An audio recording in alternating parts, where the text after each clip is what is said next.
দক্ষিণ ভারতের কর্ণাটকে কর্মজীবী নারীদের জন্য প্রতি মাসে একদিনের বেতন সহ মাসিককালীন ছুটি চালুর ঘোষণা দিয়েছে রাজ্য সরকার। 18 থেকে 52 বছর বয়সী নারীরা এখন থেকে সরকারি ও বেসরকারি দুই খাতেই এই সুবিধা পাবেন। ছুটি নিতে কোনো ধরনের চিকিৎসা সনদ লাগবে না।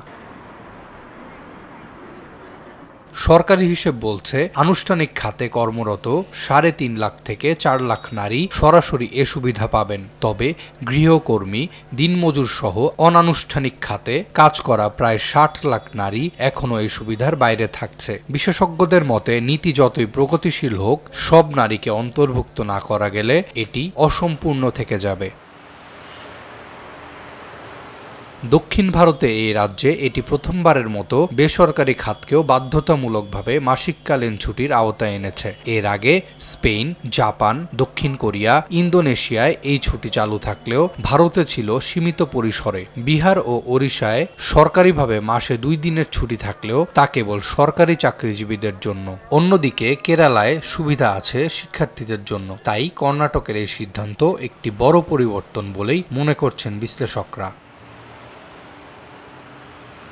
তবে নতুন নীতির বিপক্ষে ভিন্ন মত রয়েছে। অতিরিক্ত ছুটি নারীদের কর্মক্ষেত্রে সমতার সুযোগ কমিয়ে দিতে পারে এমন আশঙ্কা করছেন কেউ কেউ। সমাজে যেখানে মাসিক নিয়ে কথা বলাই কঠিন, সেখানে কর্মক্ষেত্রে ছুটি চাইতে গেলে লজ্জা, সংকোচ বা নেতিবাচক প্রতিক্রিয়ার মুখে পড়তে হতে পারে।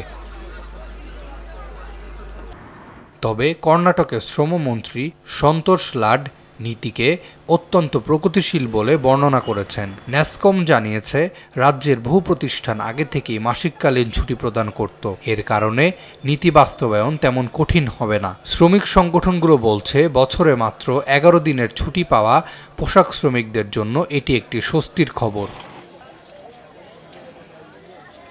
এই নীতি প্রণয়নের মূল চ্যালেঞ্জ হবে মাসিক নিয়ে প্রচলিত কুসংস্কার, লজ্জা ও বৈষম্য ভাঙা, এমনটি মনে করছেন সমাজবিজ্ঞানীরা। আরাফাত ইয়াসার, RTV।